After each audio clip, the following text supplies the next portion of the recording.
There we go. To the cloud. Hello, cousins. Welcome to SASS Mass, our spirituality and support symposium. Think morning witchy chats around a warm campfire. This recording has started, and by participating in SASS, you agree to read and accept the terms of engagement, which we'll post in the chat. We ask that you mute during the recording for clarity during the meeting and for the afterplay. We will now get started with a few announcements. I have an announcement, but you can go first, Maria. Okay. Um, my announcements are a little more of housekeeping.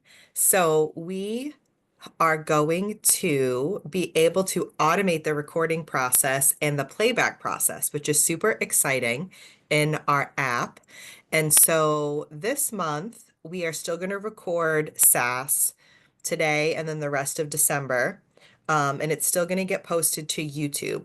And then starting in January 2025, we will record and post to YouTube just our first Sunday of the month that we have with the courtyard when we invite everybody to SASS. And then the rest of the SASSes for the rest of the month are going to be automatically recorded and uploaded to the app space. The clubs are already utilizing this feature. So we have the Chaos Cauldron and the Enchanted Vanity that are public clubs that are recorded. So basically, it's pretty cool. And we're going to switch pretty much to doing it this way for all of our like foundations meetings and guild meetings is the meeting will get recorded and almost immediately, like within 15, 30 minutes, if you go back to that event, you'll see recording and then the link will be right there. So it's pretty cool. So I just wanted to let people know that are in the foundations and the guild where those recordings will be starting in January. So between now and then, if you have any questions or you can't find something, just let me know. But in 2025, pretty much to find all of the recordings, you just go to that event. And so on the phone or on the computer, it will say past or it might say past events. And then they will be automatically deleted after 7 days because we have so many recordings. We use a lot of our Zoom cloud. So if you do want to catch a replay, you just want to make sure that you catch it within that week that it's live so that you won't miss it and you can watch it. So that's really the most important announcement. We just had two great workshops. We have another workshop coming up in January. And then we've got like a bunch of workshops that we're planning on posting for 2025. So stay tuned for that in the app space. And we'll be posting about that and all that stuff too. But that's really my only announcement. That's the most important one. So back to Ocean for their announcement. No, that is a perfect segue for me because I was going to talk about workshops and clubs. So in terms of clubs, I restarted Creative Flow. I know a lot of you guys were missing it, and I was too. So it's Foundations exclusive instead of being a public club because I know that it's more of a space to connect with like our cousins and our own creative flow. It's a really good body doubling space for like creative planning, and I play some relaxing like lo-fi in the background, and we do a meditation and we go straight into our creative flow. And it's a really great way to stay accountable to your art too. If you're like, I just wish I could put in like an hour a week. We only stay for an hour. And so it's not a big commitment, but it is a really good way to hold yourself accountable to your creative flow, right?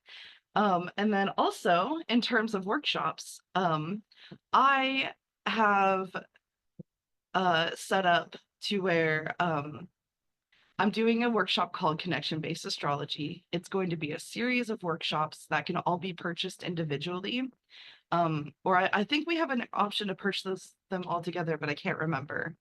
Um, Yeah, for the whole year. So if you want that option, you need to purchase it pretty soon before the first one starts, if that makes sense, because you'd be purchasing the whole year and you get a little bit of a discount, I think, with doing yeah, that. Yeah. if you purchase them all together, you get the last workshop for only like $3. Whereas otherwise you can purchase them individually as we go along throughout the year, which is totally, or you can purchase your birthday month. Like I'm curious to see how many people choose to show up. So it's a really cool workshop. It's a little bit different than just an astrology course. It's essentially for those who are interested in connecting more deeply to their natal chart and their own identity and expression. We're following the wheel of the year, and we're starting out with Capricorn, in Capricorn season, and we're going to follow the signs as we go throughout the year, as well as their ruling planet, their natural house. But we can also discuss the the houses. This is going to be totally tailored to the people within it too. Um, and we'll be deconstructing the archetypes of the signs, the planets, and the houses. Um, and then also we're going to dive into the shadow of those planets and signs as well. And then we're going to apply them to ourselves in our own chart to help us inform our authentic identity, and which will also help you make decisions in alignment, which I know a lot of us are like, what do I do? What do I do? Like, I know I am. And this is why I was so inspired to write this workshop, because I am this whole next year for me is about exploring identity on like a really deep level and really taking my time with it. Each month I'm going to be diving into that archetype for myself, and like, how does the archetype of Capricorn, show up in my life? How do I embody that aspect of me based on the house that I have it in? And it's gonna be so much fun. I'm so excited. Um, yeah, so those are my announcements. Um, how was the full moon for everybody? Full moon in Gemini. That was I could not sleep last night. I don't know about anybody else, but I was like vibing, and I was like, oh my God, it's like 1 o'clock in the morning. Like, but I feel like it's like afternoon because I was just like so high energy. Yes, it starts January 4th. Thank you, Maria. And Ray, you sent that at 11:11 my time. They said that they're gonna join for their birthday in January. That's awesome. I'm super excited. Yeah, it feels super aligned. Especially because a lot of us are talking about identity right now, and a lot of us are talking about like uh trying to learn who we are outside of the expectations that were like placed by patriarchy and our social conditioning under capitalism, and the ways in which we had to survive, based on how we were raised. It's yeah, it's gonna be super fun deconstructing uh, that through astrology. So it's not going to be a typical astrology course. This is not me like teaching astrology, because I felt like there's a lot of people already teaching astrology. This is like going to be very much diving into like interperson like personal archetypes, and like deconstructing how those show up uh, in our own lives, especially if you know about Western astrology. This will be based on Western astrology, because I know there's different types. Yes, the moon is definitely still full. I'm definitely feeling that. Um, yeah, so that is the end of my thought train. If anybody would like to hop on, yeah, go for it, Cora.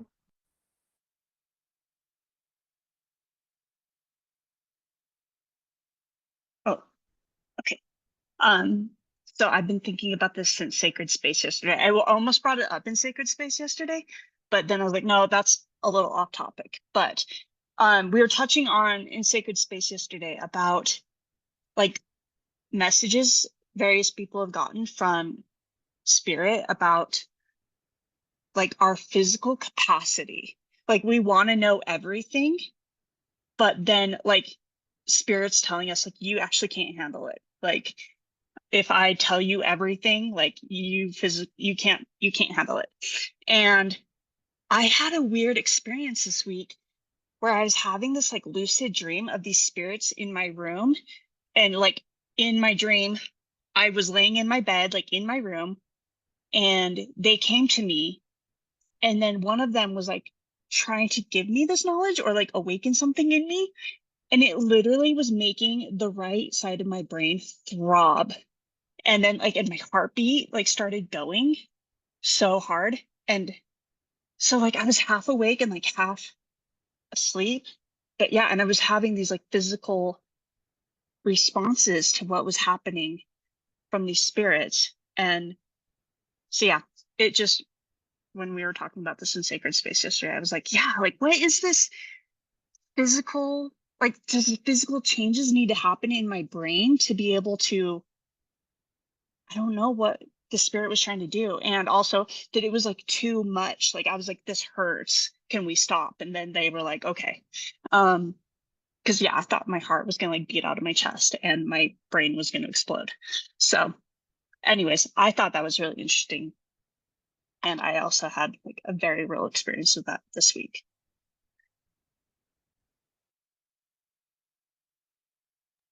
Go for it, Maria. Hi. So I wasn't at your sacred space, but what a good topic, good conversation. So what message I got when you were talking was um when you said we only get like the limited information because we're not ready for it. And it was that sometimes maybe it is just because we're here in a learning space, there are some times, right, where there's just information that's like still behind the veil. And maybe we can like tell it's behind the veil, but it's like not available. But then I think like working, and I know Jen Marie is going to be talking more about the system of a witch. I think there are times where we can like have that experience that you had, and potentially, I'm not saying this in a general sense at all, but potentially, um, like have more of the learning experience and then prepare more your physical body for the experience to be able to receive the information as we like work with our systems. And I'm not saying that in any way to like push yourself or to do anything you're not comfortable with. That's like all perfect boundaries and you get to set your boundaries. I have no questions about that in my mind. Like you do what's comfortable for you. But I think that as a witch, we do get to sometimes go deeper and we are going to question and we are going to look for the information because there's pings of it that we're getting that we have access to that we know are there. And so it's like, could potentially, and I'm like just kind of saying, could you potentially prepare your system in a way to like receive the information now that you know, like now that you have the information about maybe how to prepare?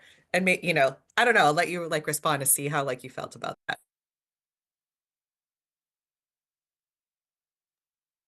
I I don't know how I could prepare my brain anymore. Like do crossword puzzles? I don't know. Like what does prepare my brain for being able like it literally it was like throbbing. Anyways, but yeah, like maybe get my workout on and be like, yeah, I'm doing this because I'm a witch. Like gotta get that heart like ready for anyways. Yeah. I don't know. It's kind of exciting. I think Jen Marie was next. Lower my hand or I forget. This is my jam. So I'm like bracing myself and like trying to like decide which direction to go with this because I I'm so glad I'm writing a book about all this, guys. I'm so glad because then I'm going to be able to be like here and then we can have these like conversations about this. Okay. So what Maria was talking about, like the system of a witch, right? This is just the way that makes the most sense for me to explain really heavily nuanced like relationships that are the human experience. Okay. So you have your physical body, your energetic body. They use your nervous system and your brain to communicate sensory information to present to you to be able to make decisions, to be the advocate for this system. that is the human experience, right? With that basic bit there. When we receive, so if you think about, you can swing into the physical world and into the spirit world. We can go both ways, right? And the further you go one way, the further away from the other thing you can get. And the trick is to stay balanced as much as possible, right? And to go like this, to be expansive instead of like swinging like a pendulum, right? So the way that the human brain works and the way that it they process information is important. And so, and that is taken into consideration when we are going through this like human experience. So our guides are not going to like nudge us into directions or get or allow, not necessarily allow, but you're not going to be able to perceive more sensory information than your system can process effectively and stay incarnated, like in a healthy way, right? Do you see that, what I'm saying there? And so by listening to your physical body, like the pain, headache, right? What's going on there? Asking yourself, am I breathing while I'm experiencing this? Am I holding my breath as I'm getting all of this sensory information? Sometimes that can cause a headache, right? There's so many different things, and that's what your practice comes into play, is to start really paying attention to your physical body, your energetic body. What do you need in order to support that you're receiving information, right? Because the truth is that you have access to all information, like all of it, right?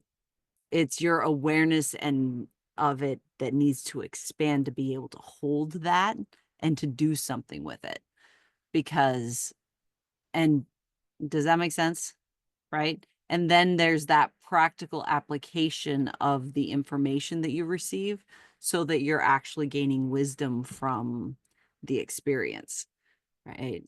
So that like the slow and steady is actually really great compared to the like ripping the veil back in this huge like tower moment and like all of a sudden you, anyway. But does that make sense? That's where the practice, like really listening and paying attention to what's actually being said, what your body, what your system is communicating, right? Okay. Go ahead, Virginie. I will start with the hello everyone from I find it a little funny because what I want to say relate with what Maria said in the end of her speech. What is less funny is I forgot the word she used, but when we spoke in Secret Space yesterday,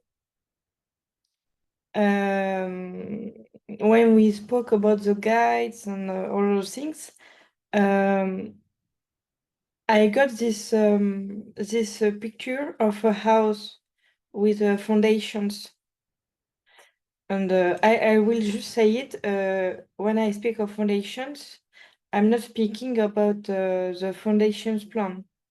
I'm speaking about foundations in a more general and personal way. We don't have, not everyone has the same needs and the same environment, the same way to accommodate those needs. And the picture I got right now when we were speaking of it is foundations are not enough foundations. It's what you're gonna build in. You asked about what can I do to get more information, to be able to get more informations. There's foundations, but then there's the walls, there's the roof, there's a door to be open to, and the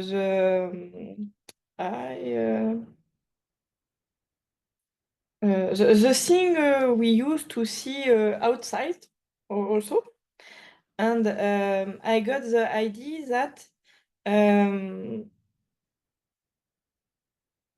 what you need will be in the inside the house, and life will be rain, will be hurricane sometimes, earth,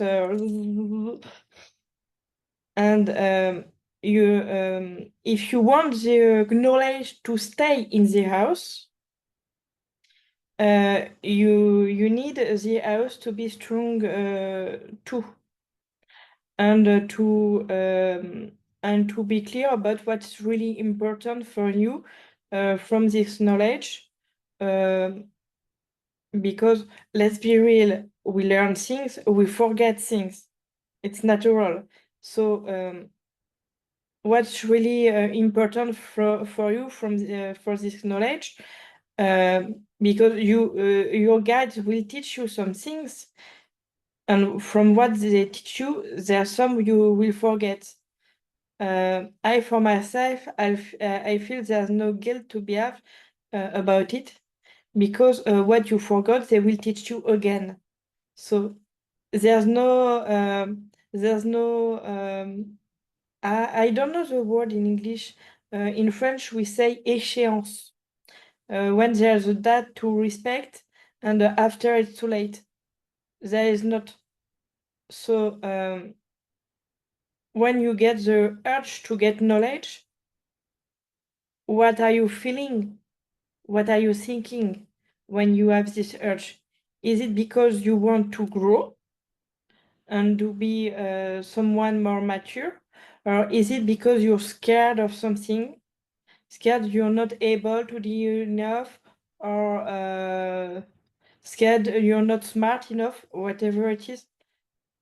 It's important too, because the foundation of our on the walls of our house, on everything, it will start from here, in fact. And that's all for now.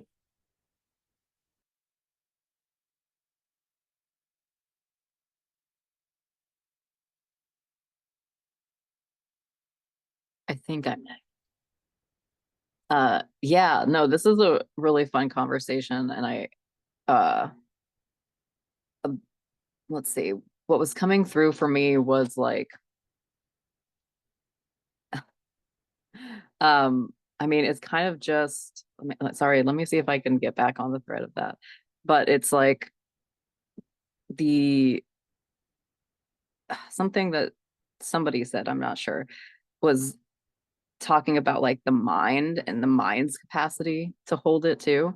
And I think that a lot of people are in the point where they're just like, yes, I'm ready, right? And there is a lot of like the message that I got from my system was that like there are there's not consent from all parties essentially, that like there's parts of the body system, like, you know, we mentioned the heart and that kind of stuff, but like of the nervous system, and that's been a big part, like as I've been learning like nonviolent communication and like the intricacies of like consent and how I'm like moving through my practice and how it relates to other people. Like sometimes I even have come across this idea of like how do I know if I am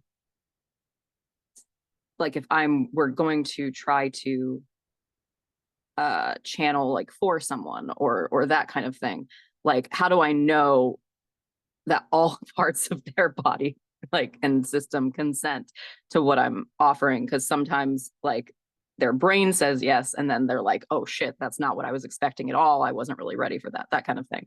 And I think, you know, as far as me going, like, there's only so much I can do, and just kind of like working with that knowledge and letting them know that we can stop at any point, that kind of thing. And so I feel like from a spirit perspective, they're also operating that on that wavelength. So like, if they're like kind of coming in and being like, are you actually okay with this? And then when they get a signal, like you literally saying like, please, let's stop, they're like, oh, okay, we're done. And then sometimes, like, especially if we are somebody who, like, if we don't recognize a feeling, a lot of times our brain immediately judges it, and says, this is a dangerous feeling.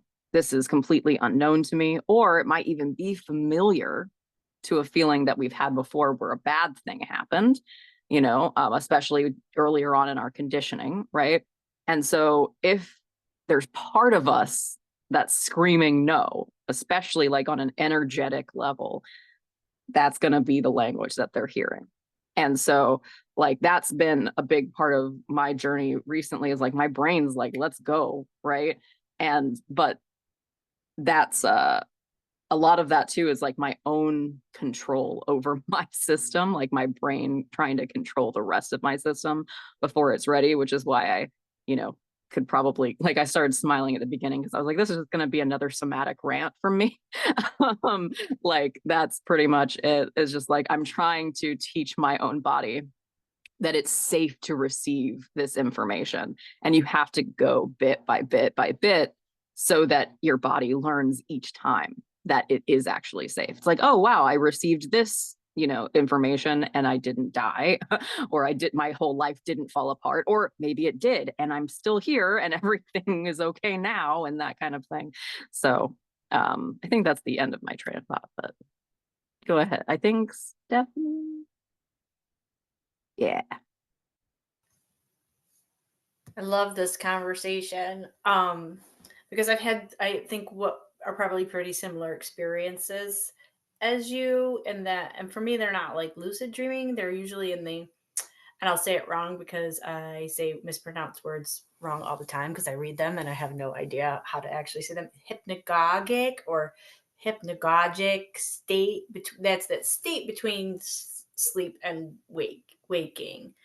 Often as I'm either falling asleep or sort of between, waking, but between states. Anyway, that's when a lot of that sort of thing has happened to me, without any effort, which is great. I am grateful for that because I often forget to make the effort, to be honest.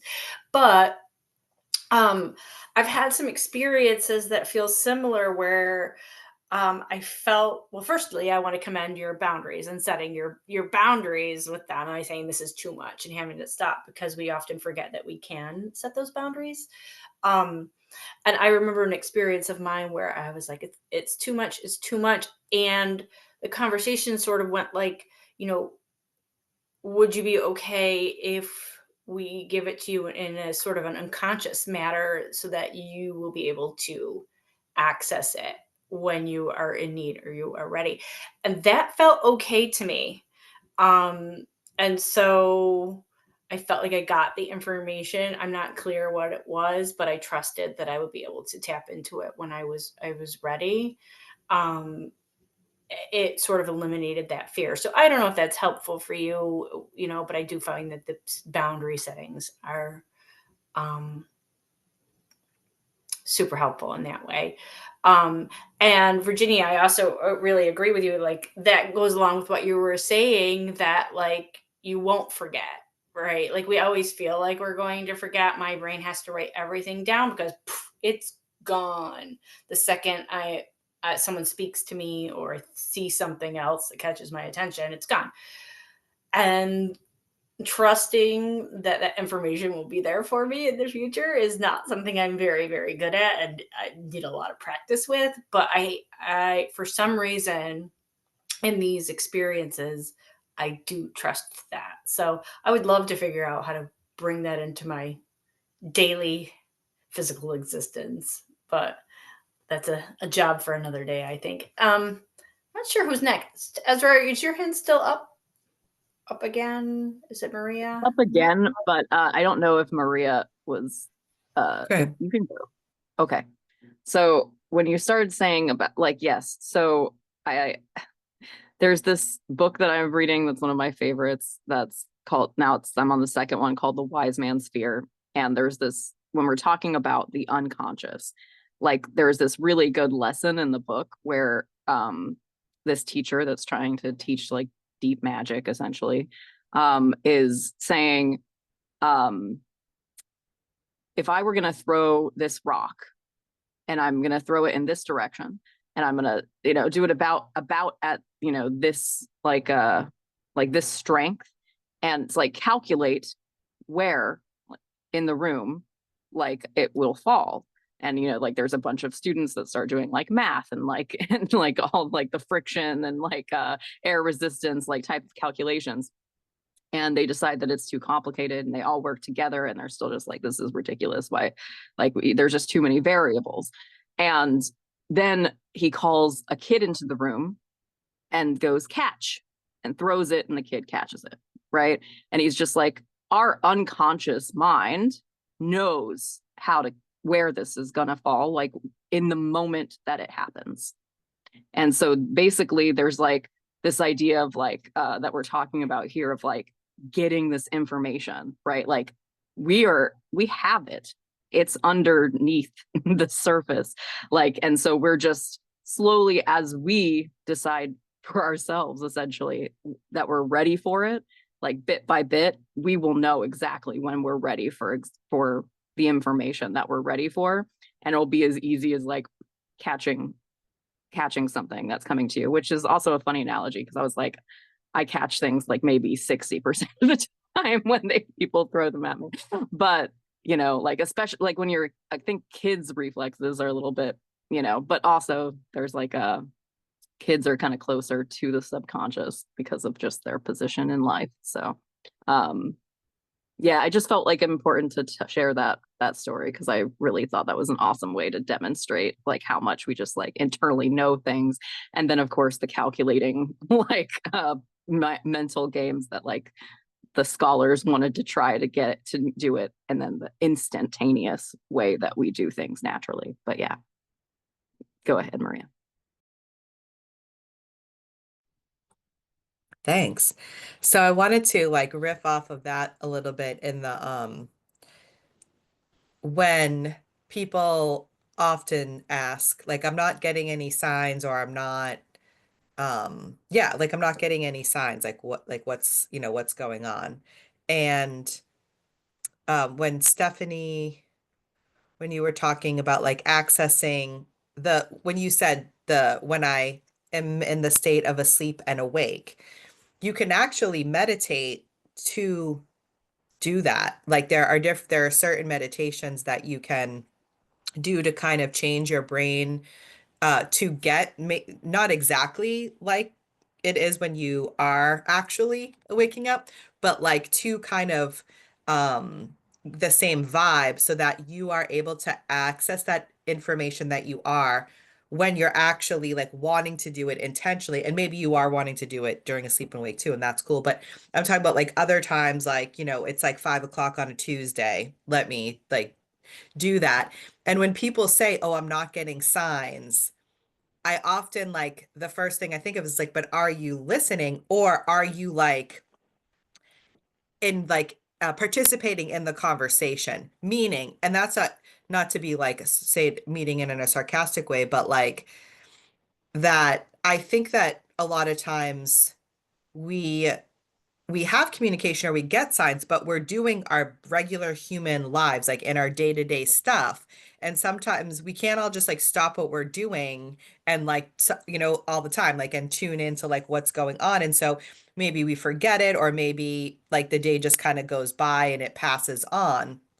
I do believe that you will get the message no matter what. Like, I do think it'll keep coming around, usually like louder and louder until you're like, oh, okay. Also, like, I think sometimes people, this is like separate from the conversation, this conversation, but when just it's just a common question that people ask us, like from the social media and stuff, of like um about signs, or feeling like, sometimes people have said like, I feel like my spirit guides have abandoned me, or I feel alone, or like they've left me. My heart always kind of goes out to that. But also, like, I always to keep in mind, because like I'm a witch, having these like experiences, and like having psychic experiences and things like that. I do remember that my free will plays into all of this, and like that my free will is sacred. Our like, I feel like all of our free will, like that's a sacred thing, happening as a human experience. And so I sometimes, like, we might get guidance and we might choose a different thing, like that's okay, but like our free will plays a part in the experience. I don't know why, I just felt like I wanted to like hold a space for free will somewhere. um and but back to kind of the meditation, and if you don't like the word meditation, because sometimes people think meditations is like, oh, let me sit quietly for like 5 hours. That meditation to me is like anything. And even if you utilize the grounding and meditation we do before spellcraft or before sacred space, if you've never done anything like that before, you can literally like do what you do. Set a like light a candle, light incense. You can pick, you use and make it your own, or use exactly that. And you might have to change the words a little bit, but you can do a grounding and meditation, and then just plan to sit quietly with a notebook and just be like, I'm ready for information. If that vibes with you, there's completely other ways. There's other great YouTube guided meditations, things like more visual, more feeling. Like, there's so many different ways, so many things out there. You just have to find the one that pings for you. But you can literally, like 5 o'clock on a Tuesday, just sit, light your incense, light a candle, and say, hey, like I'm ready and open to like receive information. Do that grounding and meditation, and then I'd be interested to see like what happens. But you can also go into more of meditation, guided meditation. And once you know how to do it, you can do it yourself, of how to get your brain switched into more of that vibe of asleep and awake, to like access that part. So you tuning out more of the mundane. Um, and however that feels comfortable for you, like, it's something that I've been doing for a really long time, because when I learned how to read tarot cards, that was something that was taught to me, and that we talked about a lot. And so now I can really do it pretty quickly. Of course, there's like deeper. Sometimes I want to like do it deeper, but I'm on like the ADHD like spectrum of things. So sometimes it's hard to quiet my brain and like, stop thinking of the things. Like when they're like, let the thoughts float by. I'm like, okay, it's like all I'm doing is letting the thoughts float by, because there's too many thoughts. But I'm just saying, really, it all comes back to the system of a witch, and like how that's going to work for you. And obviously it's great to like share different ways, because you never know when something's gonna like align for someone.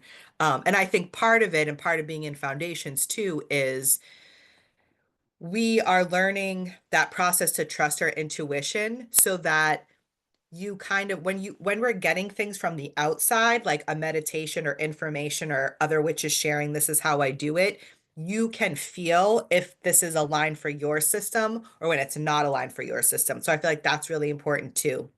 Like, I feel comfortable. Like, I like to try different things. I like to dip my toe in and kind of like see how it feels, but also have strong boundaries where it might get to a point where I'm like, nope, I'm out. Like, have a nice day. This isn't for me.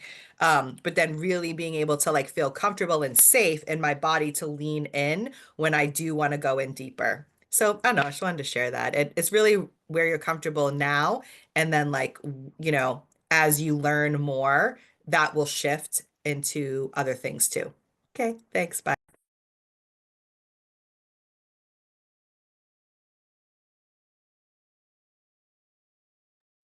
I love everything everybody has shared. Like, thank you. What message, like all the little pieces of things everybody shared lined up in my brain. Like, and it was like, okay, I have more time coming up now that I'm leaving my job. And I and like am getting this message right now of like, okay, now we're going to align like literally my physical workouts, my meditation, like, and like all of my practices to align all of the systems into one.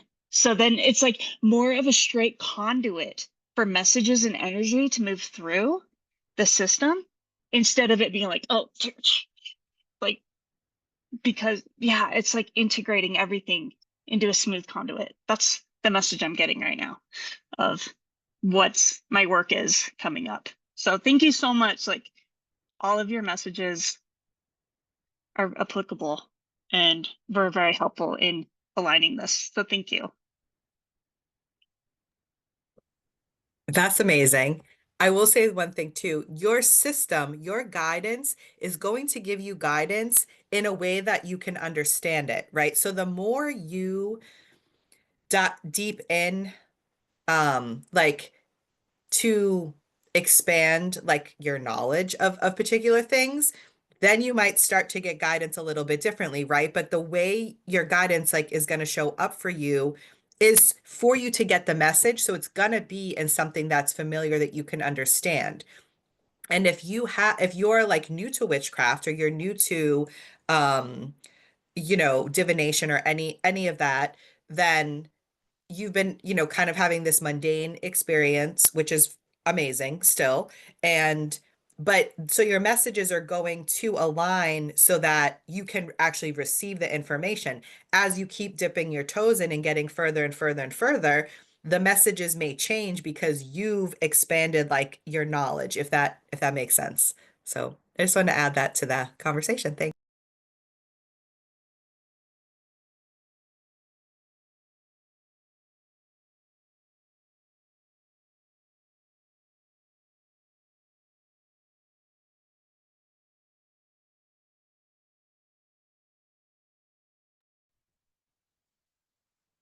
And obviously, we can have a topic change as well, as you know. Virginie, you're next. Well, it's a topic change and way in the same way. A little introduction. When you say you relate to something, it's a word I didn't know before coming here, and I learned with you. And when you say it, I understand what it means. I'm just saying it. I understand. And what I found interesting is we say there is meaning to it. That we say a lot that we relate to something, but we never say when we don't relate to something. And there is maybe meaning in the fact that we not relating is a personal thing, and it can make the discussion go sideways. But for me, what was interesting about it is not read the fact of not relating to something, and not because we feel it's not for us, but we feel it's for us, but we don't recognize ourselves in it, because we are not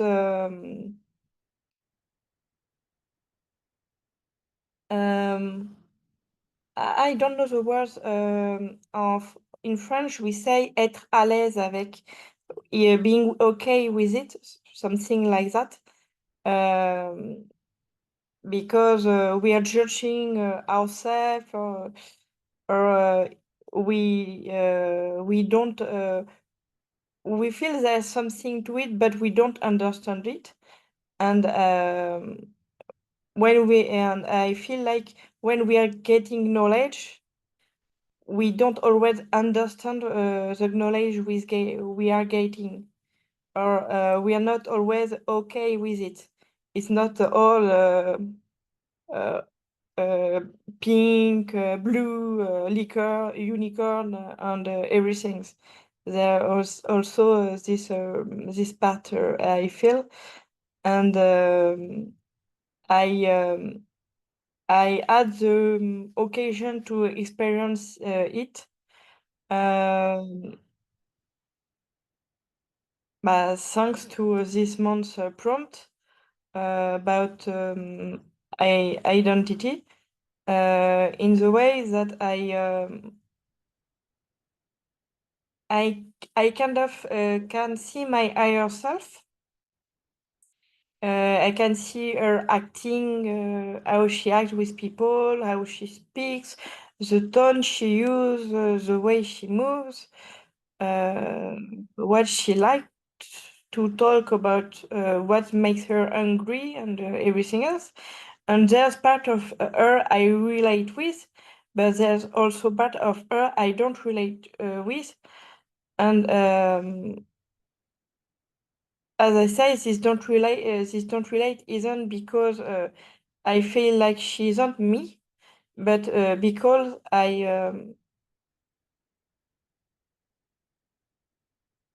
I'll be fully honest.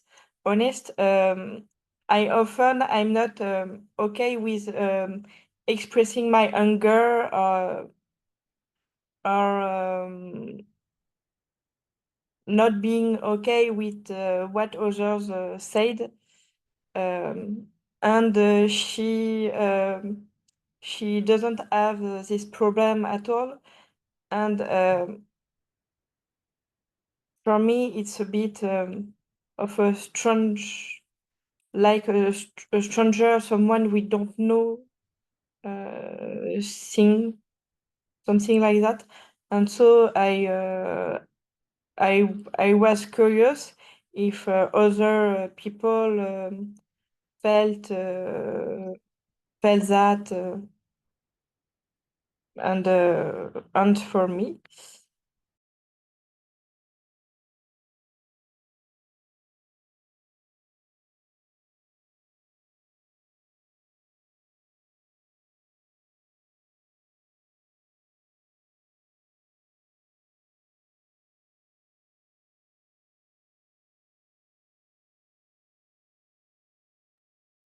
Virginie, could you clarify what you mean by like what other people, if you're curious if other people have experienced that? My ADHD brain's like, wait, what? Well, you're learning something, you're understanding something. For me, learning and understanding are not the same. You go to school, somehow, sometimes you get of school, it's empty in here. And it applies to a lot of things, some we experience in life. And in the community, we are all learning from each other. We are all growing, and and there's a guy that send us knowledge and everything, and I, for myself, sometimes I receive knowledge that I know it's a knowledge. I know it's something that can be understood, but I don't myself. And I know I'm not understanding, I don't have this understanding, um, not because I don't have the knowledge previous to it, or sometimes it can be the case, but also because of blockage, walls that stop you from going further, something like that. And I was curious if in the what everyone is learning, where you are on your path, if there are knowledge like that, that there are those walls, and sometimes you know why those words are here, and sometimes you don't. That's why that's what I'm speaking of. Thank you for clarifying. What was coming to mind as you were clarifying, was the different like levels of learning and understanding information. Like, and I think this applies to everything we learn in life, not just like the spiritual things. Because what was coming to mind was like when I was learning basic arithmetic once upon a time, I knew that 2 + 2 = 4 because I memorized it, not because I really understood what the numbers were and how that added up to 4. So there's like different levels of knowing things. So there's like, yes, I know this information on just a purely logical memorization kind of base. And then there's like, oh, I really understand what 2 and 2 is, and then what 4 is. Like, I actually really understand that. So I think, I don't, does that make sense? Like that is how I'm hearing, like what's coming up for me as you were talking is just, yeah, on like all basis of things we learn. There's things we learn, and then we get a deeper understanding of it, and it becomes real. And yeah, that's what I was thinking of.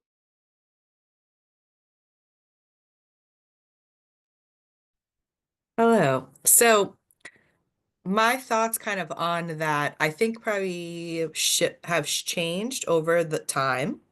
Um, so what my friends and I had met, and one of them is a teacher at an elementary school. So like, right, there was a way that you used to learn math, and then they changed, right? That way, like, and now there's a different way that you learn math.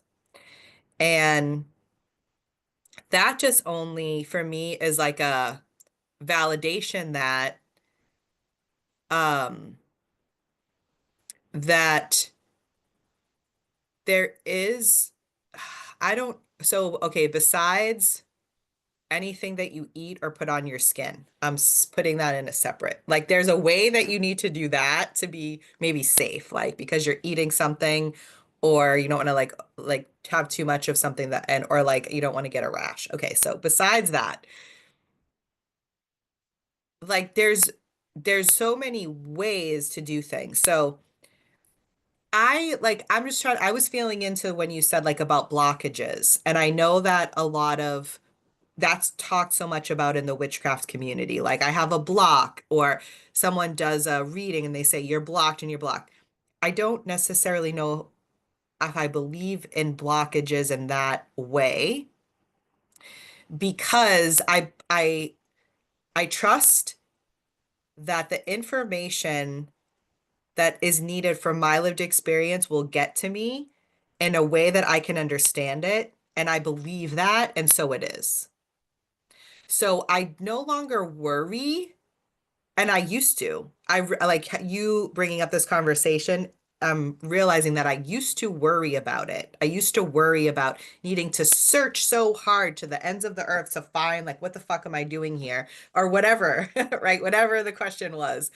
But I was also interested and hungry and I wanted information. And I was reading whatever, talking to whoever, ending up in spaces that were more like witchy and spiritual and stuff like that. Um, and so sometimes though, I think that I get information and I just say, that seems like highlighted, but I don't know where it clicks yet. I'm just gonna write it down, and then lo and behold, it could be 5 years later. It will say, "Oh, that's what that was," and then it comes back around somehow in some way. And so I've had that happen so many times that I just trust that that's the process, and that for me, it's like, and I think part of it is something did shift for me when I turned 40. Now I'm like gonna be 44. I forget sometimes what the number is, but and maybe it's just that maybe it's the number of years I've been incarnated, or maybe it's just where I am, like I don't know. Um Yeah, I don't actually, I say write things down a lot too, Ray. I don't actually write a lot of stuff down myself.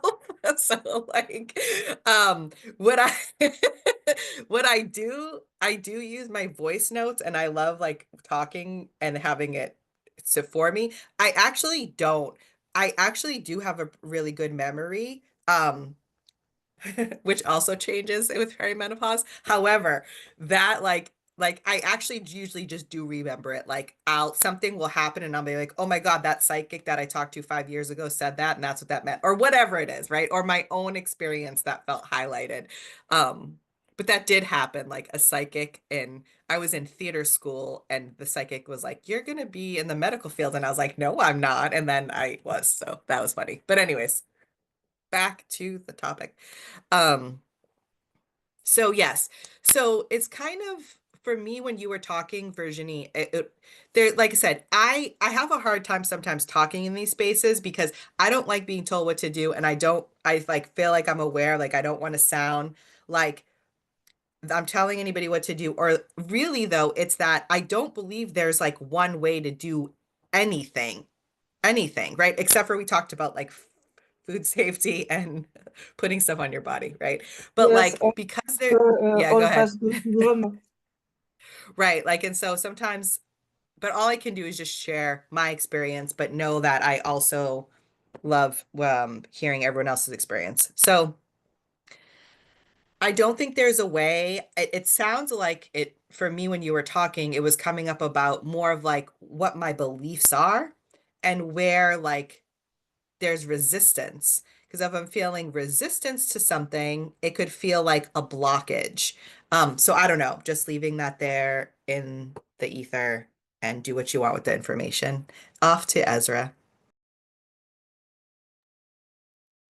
So I had a lot of thoughts about this. I can't, so uh just so that I make sure I understand like the original question, because I lost track of it. We're talking about like walls and how we interact with like the walls that are in the like that seem to be like in between us and the information that we're seeking. Is that kind of what like ish? Yeah, okay. So yeah, so like the fact that we brought up math is very interesting to me. You know, I won't even like get into it. Like I got back into math after I became spiritual because I got like into physics, and then like they're like very intertwined and stuff like that. And then at some point, like I literally went back to school and like actually was like, look, I'm gonna enjoy math this time. I'm gonna get it. And then I kind of like understood that it was like a language, and I was like, I kind of see what you're doing there, and now I'm not interested anymore. Like I'm not interested in like going deeper into it. So I'm not a math person per se, but I think this is actually a really good analogy. So like what kind of like what Coral was saying, and was it so that there's different levels of understanding, right? And so we got like the 1+1, we got the memorization. You start to understand what the concept of one is and what the concept of 2 and 3 and like all that stuff. And then you can even get to like kind of where we are at spiritually and start to like get into numerology and like what do those numbers like really mean, like on a universal level.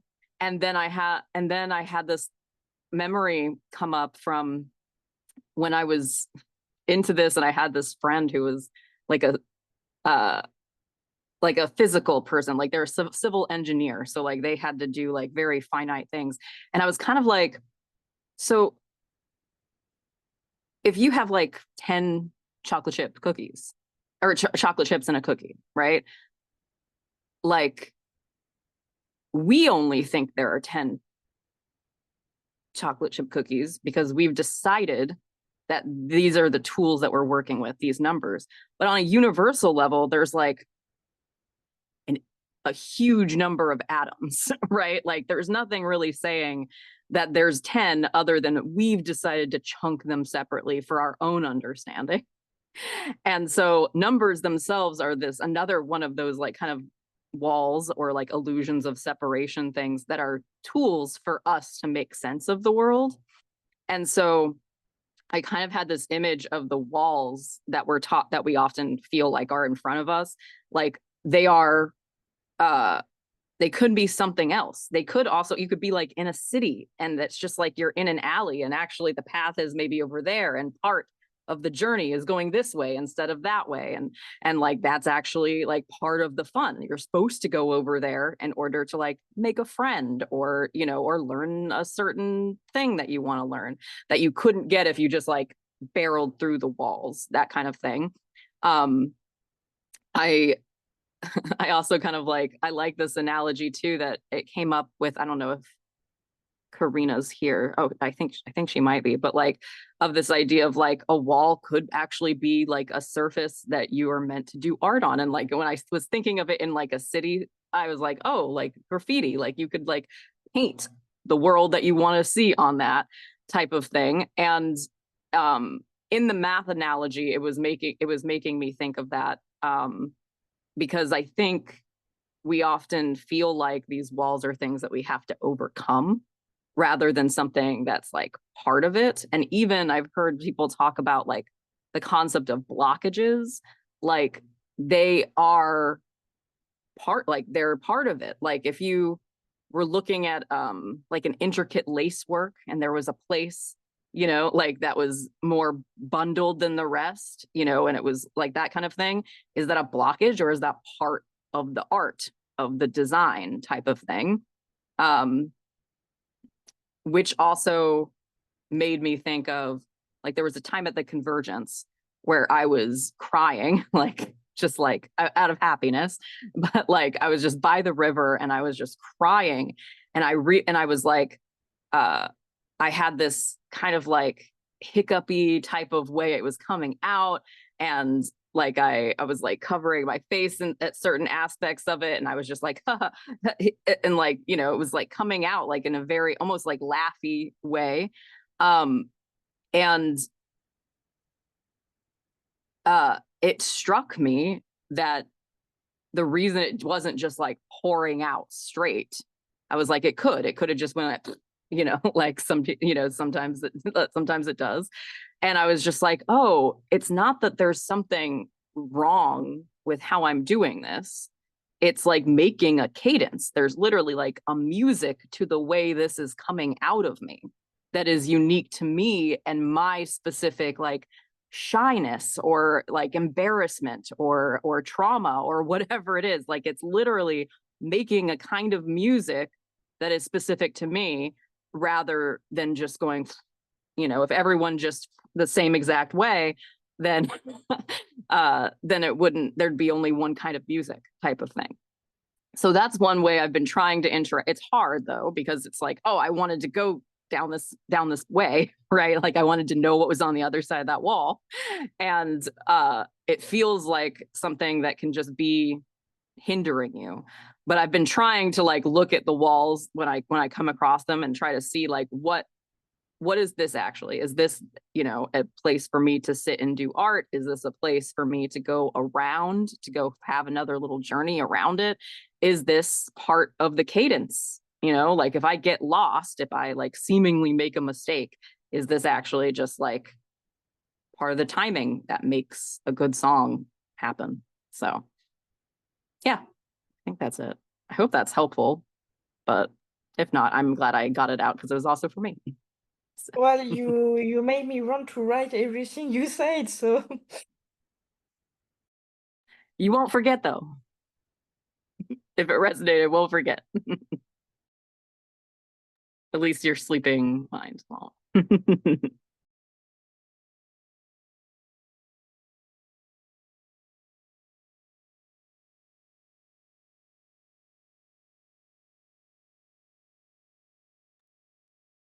Jenny in the comments has like, it's really cool that you wow, oh, okay, Ray brought it up first. So speaking of numerology, Ray says, does anyone know what 1, 2, 3, 4 means? I've been seeing that increasingly over the past few months, and now it's nearly every day. Yes, and Maria mentioned that feeling into it is a really good start, and because it's going to mean different things for every person. And here's an example of that. I love what Jenny said too, with 1, 2, 3, 4 means one step at a time.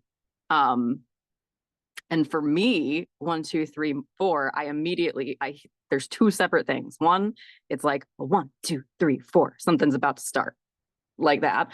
Also, my brother was born at 12:34, and I always thought that was really cool ever since I saw that. And so every once in a while, I'll just be like, oh, maybe I need to think about my brother at this point, and like, or think about how this relates to him or something like that. So the more personal associations you have with it, though, the better. So if there's something in your life that, is a 1, 2, 3, 4 count type of thing, then that might be. Well,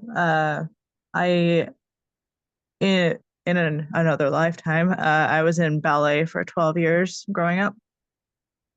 So there's that.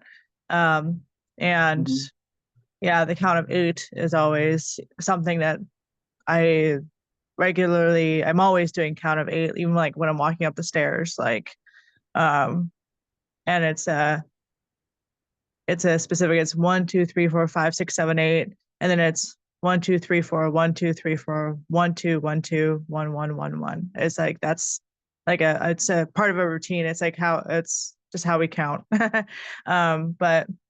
I'm also a numbers nerd too. Like, I love accounting and all that stuff. So it seems like kind of natural that that's coming up for me. It's just, I've just been trying to figure out like what that's like supposed to mean. But yeah, it's like, someone was saying in the chat, like, yeah, like something's coming, like, the only thing that's really like come up for me so far is like things are like aligning, it's 1, 2, 3, 4. It's gradually increasing. It's, it's going upwards. So, but yeah, it's just been really crazy. Like it seems like every day I look at the clock right at 1, 2, 3, 4, and I'm like, wow. And just, yeah. Or like, yeah, I'll see like a message I sent. It happened to be at 1, 2, 3, 4. Like, yeah, it's just, I've been seeing it and it just seems to be ramping up like crazy. Oh, and it was just 12:12 right now. Whoever said that, I didn't see who said it. Maria or Ocean. Yeah. Yeah, it was just 12:12 right now when I was talking. And yeah, and I think it was Ocean. It was when I said something earlier, it was 11:11. So that was cool. But yeah. Yeah, maybe I should look into getting more into numerology since I'm such a numbers nerd. Yeah. I'd love to hear like any of your findings. And what came up for me too is like, what's happening when you see that? What do you feel like? Is there a feeling that's happening? Is there a sometimes for me it's like a statement that somebody made, like that just like in passing, and I didn't think much of it, and then I'll like look at my clock just automatically and it'll be the time, or I'll see it on a slip of paper, and it's kind of just it kind of just makes me get more present in myself and going, what's going on right now? What is happening right now that I need to be paying attention for? And then you can kind of like over time notice pattern recognition type of thing and see how like what 1, 2, 3, 4 comes up around. I think that the ballet and the count and the accounting and all that stuff is probably going to be highly associative for you if you were in ballet for 12, you said 12 years. Is that, yeah, you're like a whole ballerina. Like, yeah, kind of a retired ballerina, but yeah. That's awesome. But yeah, well, I think like it's mostly like where I'm just, going about my day, I'm like usually like in the car or like running around, like doing, house chores or whatever. And I just, look over the microwave and there it is, or I'm looking at the car dash, there it is, So it's when I'm, I guess not like, it's when I'm busy, when I'm running around doing stuff. So maybe that's just like being like, hey, like my intuition, just be like, hey, we're here. Because I've been trying to like really engage with my intuition a lot more lately. Like I've always been somewhat intuitive, but I've been just trying to like actively like check into it, like start my day off like trying to like feel and sense more. So Yeah. maybe No, that's I what love that. Yeah. I wanted to share too, just real quick, that when you were saying that when you did like the building, like you're like 1, 2, 3, 4, like gradually building. I got the line from the like Brother Bear. I don't know if you know that. I know that Oja knows the song, but it's like tell everybody I'm on my way. But that was the line specifically where it's just like I'm on my way now, like that type of thing. So I don't know. I felt like I should share that, but I love that song. So nice. go ahead, Maria. I wanted to share, like kind of tying it into earlier, you can actually ask your guides, tell me what this, like what this means for me, like what message are we like intending? Same way you can kind of, if you have just some like quiet time to sit, or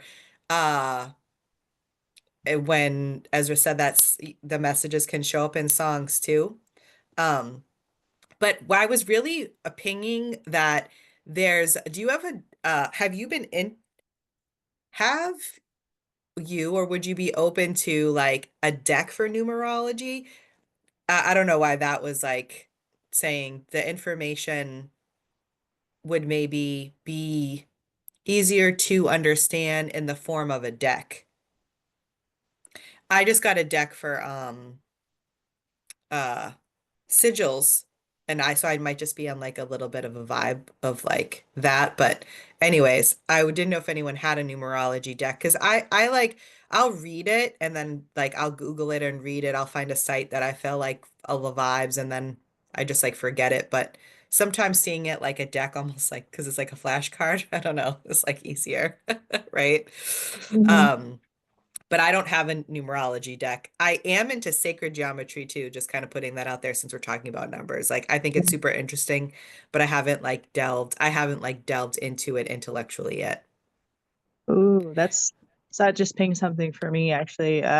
So my husband, he is being retrained. He was injured at work and ended up not being able to do his job anymore. So he is being retrained, and he's training to be a drafter. So like architectural, mechanical. He's learning all of it right now. But that would be kind of cool to like give him like some sacred geometry to work into his drafting. Yeah.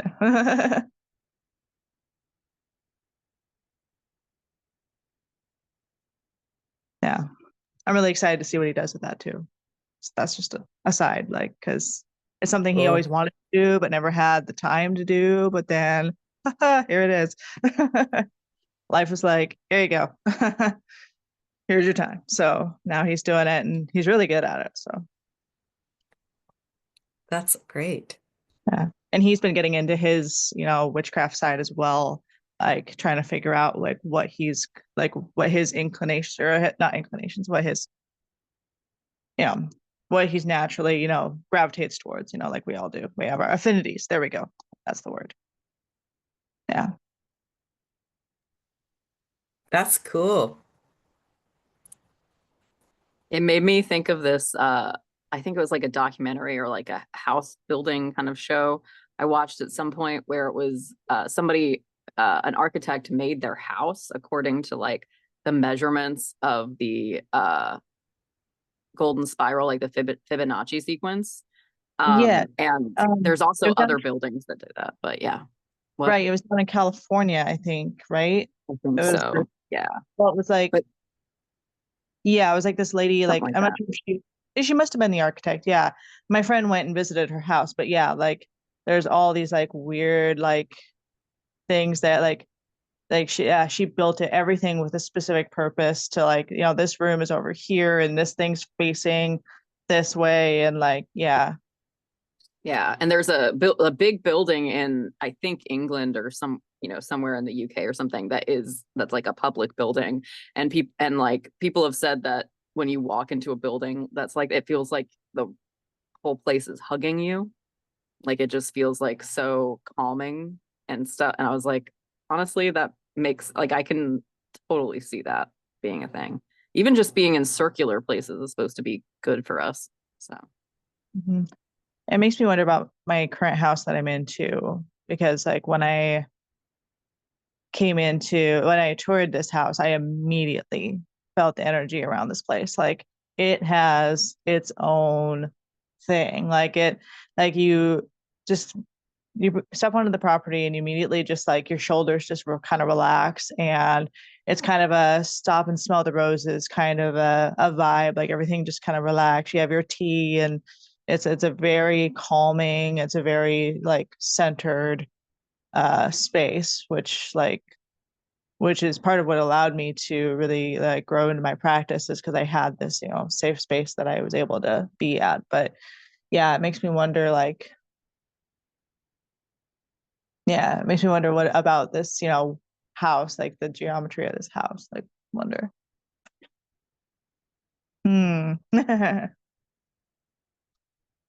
Interesting, interesting. I like it. Thought provoking.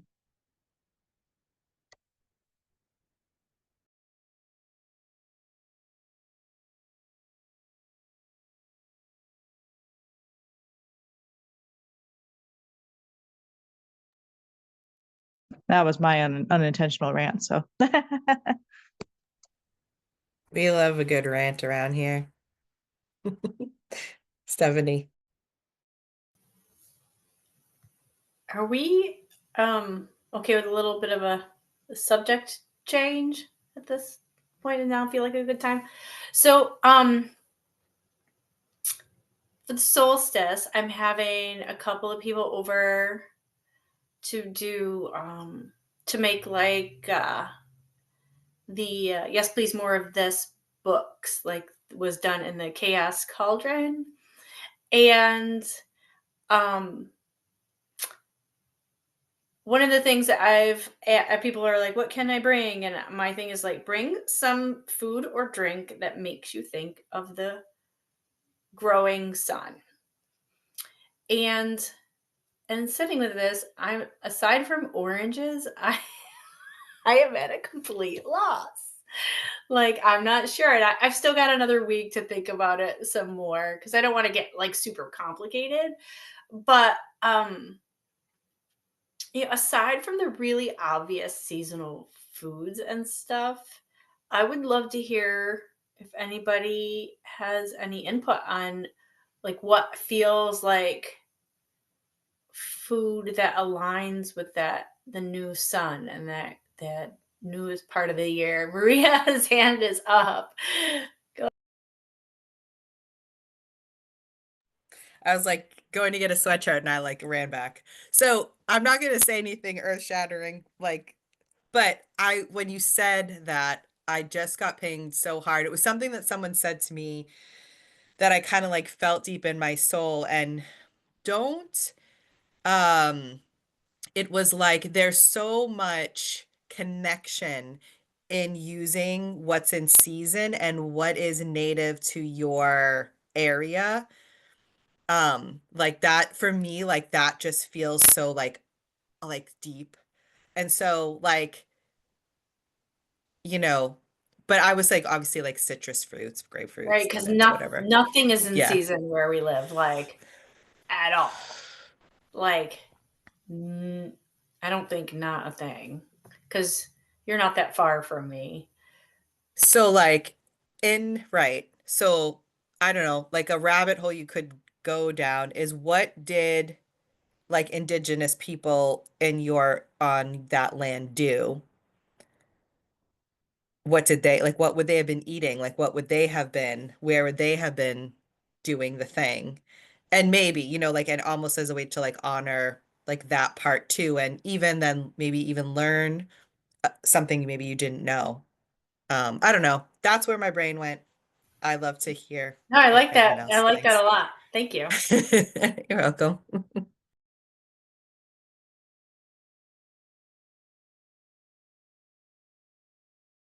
go ahead, Coral. Laura. Um, what Maria was just saying reminded me of, I was listening to a podcast about celebrating Yule and the winter solstice, and they were talking about, like, back in the day, people were eating their food stores. So it's not necessarily like what's in season now, but like it's celebrating what the sun brought you throughout the year. And another thought I was thinking about is like the flip side of this time of year is like the summer, when then the days, like at the summer solstice, that's when the days start then getting shorter. And I was thinking about, like, in the summer, I'm not all about like, oh, well, now the darkness is starting to come back, time to like not be happy about the sun or something, let it in, saying like, and so like, why at the winter solstice am I like, oh, the sun's coming back, when it's like, actually that's not going to be for like months. I feel like there's this hint of, yes, the light will return, and right now we're still in the dark, like, and they're embracing like the coziness almost of that, of like, or whatever experience it is of that, instead of immediately being like, oh, the sun's coming back someday, like embracing what is right now, actually.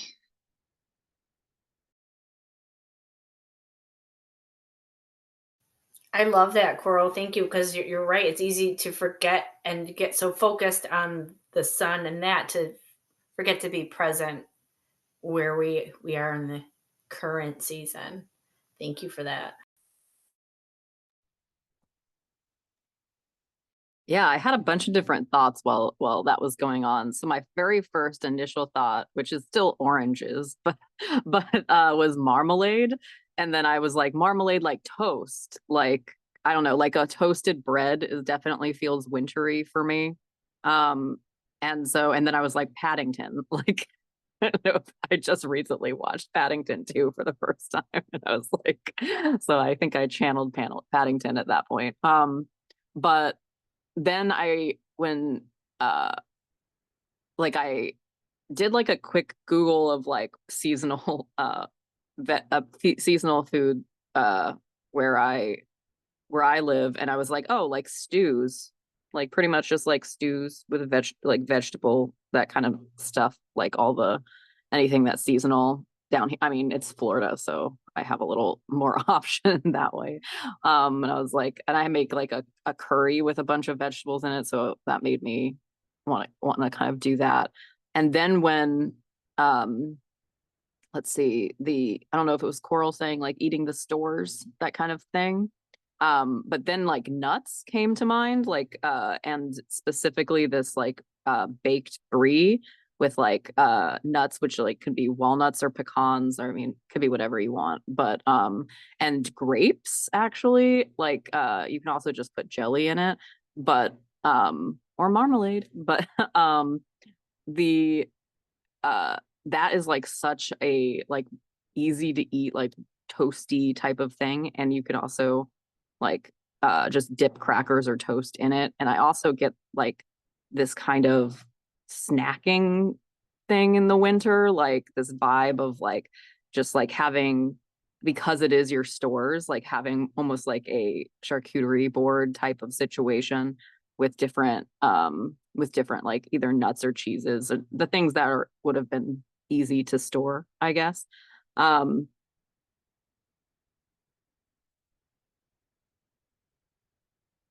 And I also got melon as well. I'm not a huge melon person, and I don't know if it's just because it's like a bright circular like object like the sun. So I don't know. But those are or all of my thoughts like in order.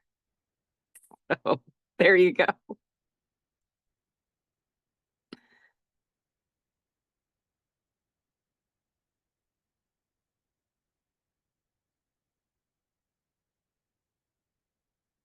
Ray said pork roast with mashed potatoes. Uh and veggies. Let's see, sun cookies. Are those like a specific kind of cookie, or just like cookies that you decorate like a sun? Yeah, they're just kind of like a circular kind of sugar cookie, I guess. Oh. yeah, like not sugar cookie necessarily, but like like the cookies with like the powdered sugar on top. Trying to, Yes. yeah, those cookies. But I do like So your marmalade thing, so maybe I'll do something with that too, like putting little bits of marmalade in the center. That would be kind of cute.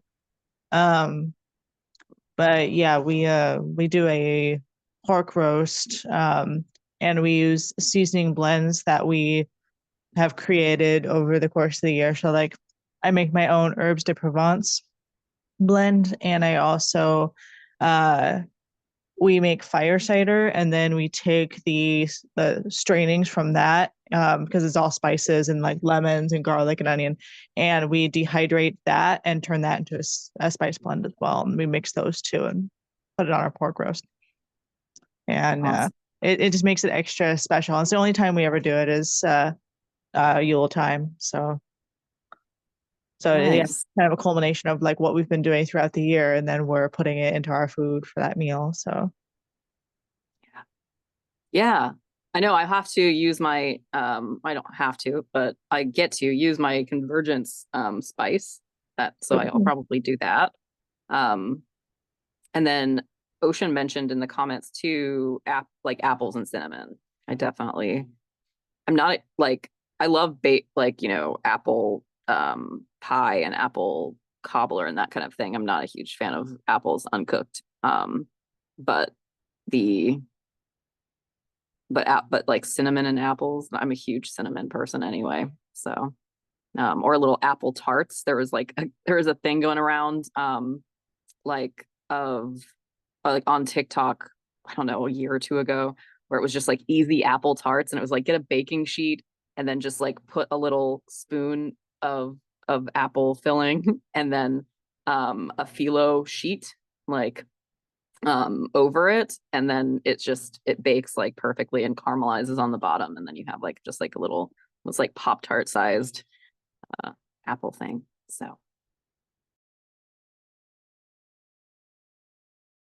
oh, that's right. And apple pie. I have a caramel apple pie that I make for Thanksgiving, but it's been requested that I make it again for Yule. So we're doing that as well. that's so nice. Hi, Millie. Home fries. Oh my gosh, that's such a good idea. I'm so hungry now. Go ahead, Melanie. Oh, I forgot. Did you say you were having like a dinner, Stephanie? Like a gathering? It's just going to be a very casual sort of gathering. So it's not going to be a dinner. It's going to be like, more snacky stuff, and it's a small gathering. So, So um, in the Portuguese tradition, in the Azores, they have like a feast of the dead this time of year. where I was born. Were you born in the Azores? Yeah, my dad was in the service. We came back when I was an infant, but that's funny. I was born in Tessira. Hmm. My grandparents were from São Miguel. So yeah, they would have feast of the dead, and they would set a plate for the ancestors that were passed. So maybe you could set a plate for the departed ancestors at your gathering. I'm so going down that rabbit hole. Thank you. That's, yeah, definitely going down that one. I did not know that they did that there. Actually, they also have another tradition where they leave like crumbs and fruits and nuts at the hearth as an offering to bring abundance in the spring. And then once the winter is over, they take the crumbs from the hearth and they scatter it over like the fields and the farms to sort of keep that magic going. So there's a couple of like kind of coolish, since you're from Portugal, um, folky magic things that they do this time of year that are a little different. I never ever thought to look at the folk magic of that place. I don't know why it never dawned on me. So uh I love that. That's so cool. I bet you there's a ton, and I bet you my mother remembers some of it too. So I'll try and start that conversation with her without, well, oh, we'll see. We'll see how that one goes.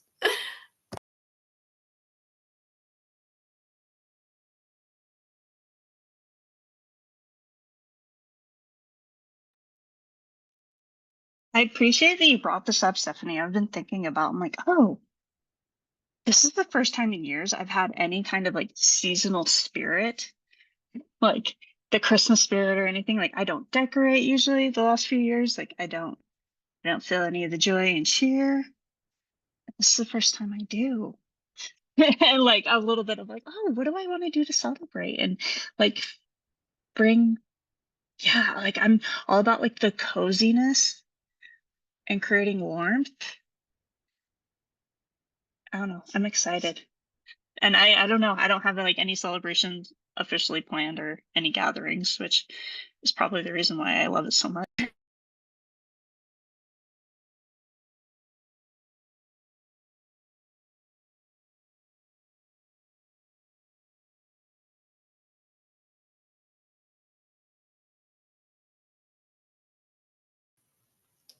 I tried to do something in October at Halloween to just start to create a small community here for um you know things like this, like Halloween, like solstice. Uh but COVID took the wind out of our sails on that one because like everybody who was invited had had it. So I have a couple of us that do identify as witches, and a couple. So there's gonna be like 5 or 6 of us. A couple of us that um don't identify as witch, but really align with a lot of the practices. So I'm curious to see how this will go because uh, my husband was shocked that I was having people over to the house because I haven't done that. I don't think since I got sober like almost 7 years, 6.5 years ago. And then COVID happened and everything, and I always make these plans, and then I'm really dread that I made the plans. Like that's pretty much me, my MO. So I'm excited because I feel the need for that, like in person stuff, and I know that the people that I have coming are feeling the need for that as well. Uh, to have a sense of like in person community, but it's so we'll see how it goes. I think it'll go really well. I'm starting small, um, and making it. I've learned in here how to make it, radically inclusive for everybody. So thank you for that. Um, but yeah, I'm looking forward to doing it, and I'm dreading it at the same time because people. Go ahead, Ray. Yeah, so yeah, we've started doing Yule like a few years ago, but it was a very quiet kind of it was just us for a while, and we've been slowly expanding it. And one thing I've started to try and really do, because I just feel called to do it, is kind of do sort of like which is why I won't be at the Witchwork Circle thing, is because that'll be like right when people are starting to come over at my house. But I do intend to do the spell work later that evening, well, later that night, like, but one thing I've been trying to like hone in on is I do like a ritual, like, so for Samhain I did a where we cast our fears into the fire to release them, the fears of what's holding you back, what's keeping you from your goals. And I kind of one of the guests there akined it to a guided meditation that I did. I just helped everybody sort of visualize that, and then I drummed and sang while I let them just do the visualization, and then we came back after I was done singing. And then, so this is going to be a similar thing, whereas it'll be about like achieving goals for the coming year. Like, what is the goal that you want to achieve? And then visualize actually achieving it, like visualize as if you've already achieved it. And so that's going to be kind of like the center of the festivities. And then it just be like food and games and, just love it, like lighthearted, just kind of relaxed, pretty mellow time, but then yeah, we just have that moment of just, really focusing in. And one thing we've been doing for a while too is we do a solstice fire for summer and then for winter, and then we take the coals from that fire and save it for the next solstice fire. So we have summer solstice coals, and we're going to put it into the fire to help start the fire for the winter solstice fire. And yeah, so I'm really excited like to make uh my like ritual more public to people. Like, I mean, there's only a handful of people coming, but like one of them is like one of my brothers that hasn't is curious about it but hasn't really seen, this kind of a thing, and uh, a couple of friends that are really interested in it. So it's really, I'm excited, and yeah, just kind of also like, ooh, like haven't done this before, so it's almost kind of like a stage fright kind of thing. But yeah. So my main thing though for me is I try not to get hung up on the details too much. I'm trying not to like, as I'm, I'm very like organized, and like everything is, yeah, I have a routine, I have everything set. So I'm trying to like kind of let go of that. So that way I'm not like disappointed if something doesn't go exactly like I, planned it to. So just got to go with the flow. Just got to let things happen naturally, and it'll be good. So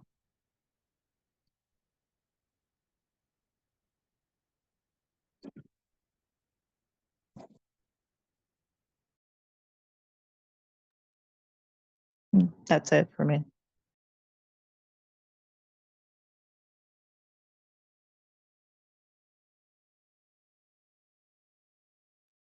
We have about 15 more minutes. If somebody wanted to bring up a new subject, or um, we also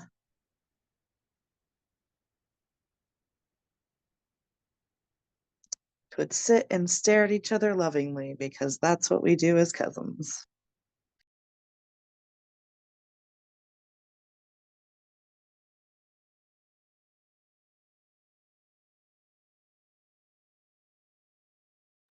I'm currently making breakfast. That's why I'm off camera. So I'll just take this moment to ask, have you eaten today?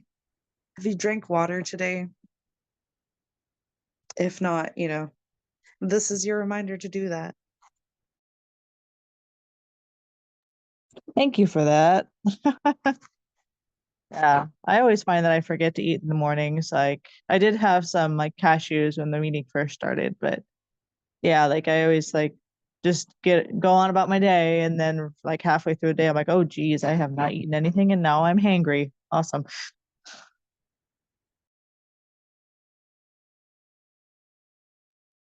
I just wanted to share that, Ray, I totally resonate with your experience about like the making everything perfect and like having the ideas and wanting things to be this way because that's how your brain is organizing it. And I just wanted to say, like, I totally get that.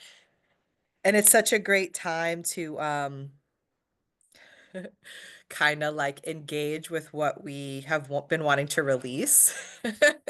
Like, and, and say, like, have I really released this control? Like, where are the stuck places? So it's just like, holding grace for yourself and compassion and leaning. It's a great time to like lean into the flow, like you said, like, and just like trust the flow and like really do the thing. So I just wanted to like just support you in the and yeah, just share that too. And I think there's something else I was gonna say, but oh, I wanted to say that if you can sing and drum in a circle, I think you're pretty badass. So you could probably do anything. So I think whatever you plan is gonna be epic and awesome.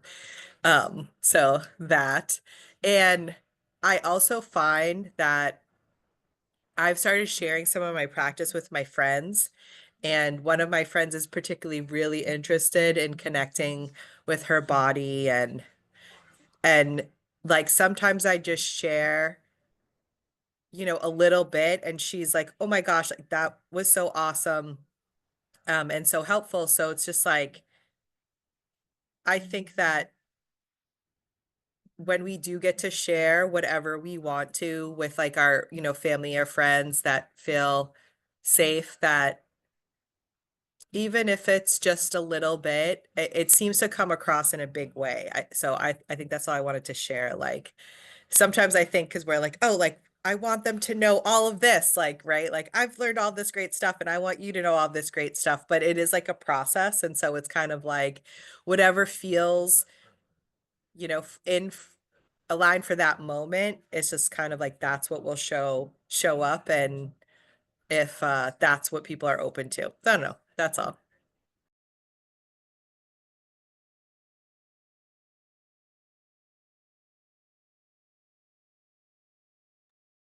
I would add just the fact that you are trying to commune with other people and sharing, like that is huge actually. I don't have the capacity to like share and be social with other people in person typically. And yeah, being in community and connecting with others is like actually a big deal. So like pretty much no matter how that shows up, like and manifests, like it means a lot actually what you're doing. Yeah, it's been kind of because with, finding my authentic self and everything, it's and learning, because like I was only diagnosed with autism a couple of years ago, but I've always known I've had it. But it really, like, for a long time I couldn't socialize at all. I used to be like, we used to have these parties all the time. We used to be really social. We used to always get together with people. And then like like my husband got injured and I got diagnosed and all this stuff. And then we just like went into this hole where we just did not like interact with hardly anyone. We didn't have any parties anymore. But we were just doing a lot of introspection. It wasn't like a bad thing necessarily. It was just we were doing a lot of work on ourselves. And then now we're coming back out here and there a little bit at a time. And we're doing like these small little intimate gatherings and just, trying to figure out like, how we can show up best for ourselves and for the people around us. Like, so but it feels good to like want to do that again, because it was like I wasn't wanting to do anything with anybody for so long, and now it's like, okay, I can start to actually enjoy this again. Like it's not gonna, you know like I still will need to rest afterwards and recoup, but I'm learning how to better navigate that. So yeah.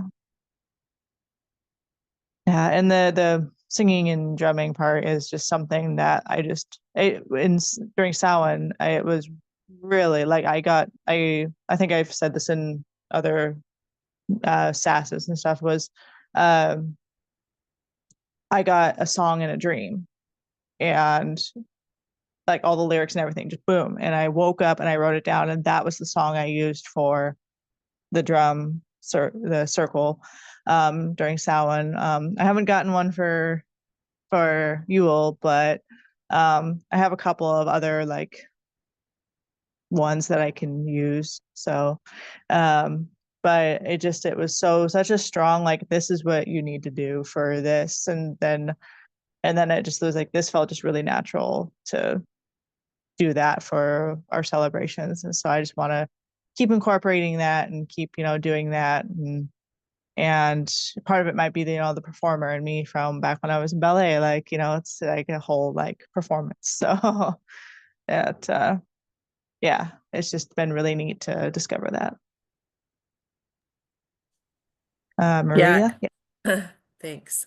Ezra and I have talked about being like theater kids, or if you were like a choir kid, and like the social conditioning around that, and like there's like stuff that comes up about like being good enough, but like for me, like music is like such a way to release. It's such like a powerful tool for me to connect with my body and my emotions, like almost like it's like an all in one. But there is like some conditioning. So it's just like maybe another time to like all of us theater and choir kids, which I think are a lot of us, could maybe get together for a chat or like have that be the focus of a chat because I think it comes up a lot, like using your voice and the fear and stuff. Yeah, just would love to explore that more with everyone at another That- time. Thanks. That'd be cool. Like maybe like a workshop or something. Like, yeah, I don't know. Yeah.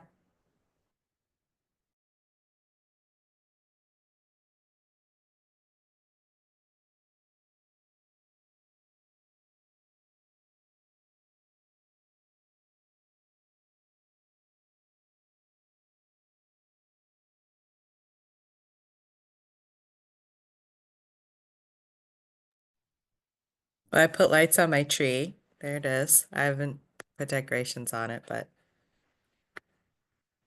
Oh, that's another thing we do too, is we get the tree beautiful. and everything, we get it lit and all that, but then our guests, you'll help us put the ornaments on. We started that accidentally, actually. Like we just hadn't put the ornaments on. We're like, wow. And then I was like, why don't we just have everybody help us at Yule, and then it'll just be done. Like many hands make light work. And they're like, okay. And everybody loved it. They thought it was awesome. They loved doing that. And I'm like, okay, we just started that tradition. All right.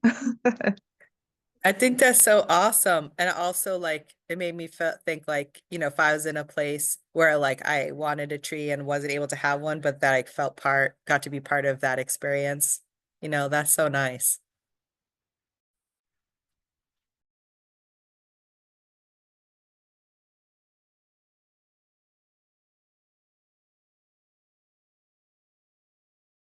Also that it takes like 10 minutes rather than like 2 hours. Like done.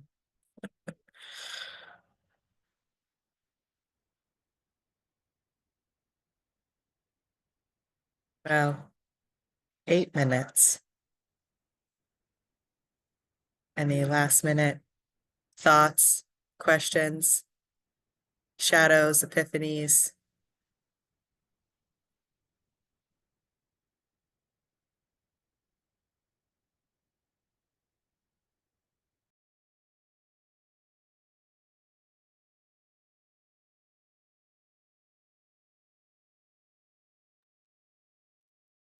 Uh, Shout out to Kim for sending me the Witchwork Circle spellcraft kit. Thank you.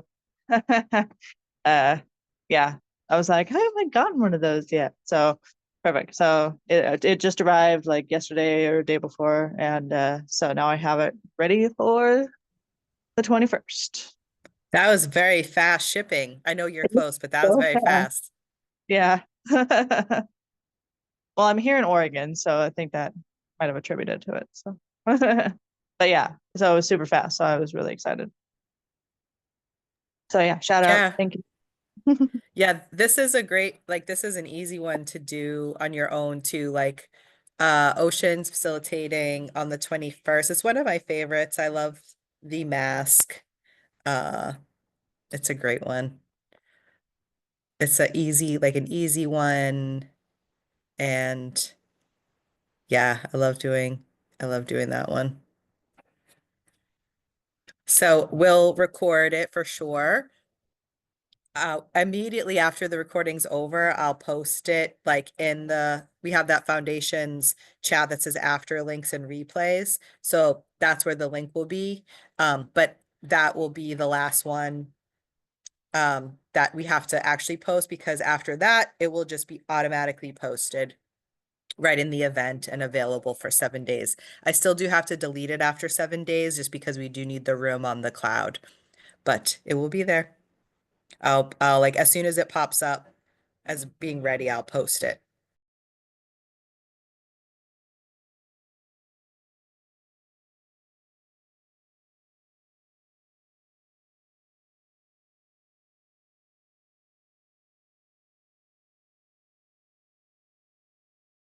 I was gonna give a 5 minute call, but I mean, we could sit in a minute for silence if we'd like to, but um, yeah, this was a really great conversation.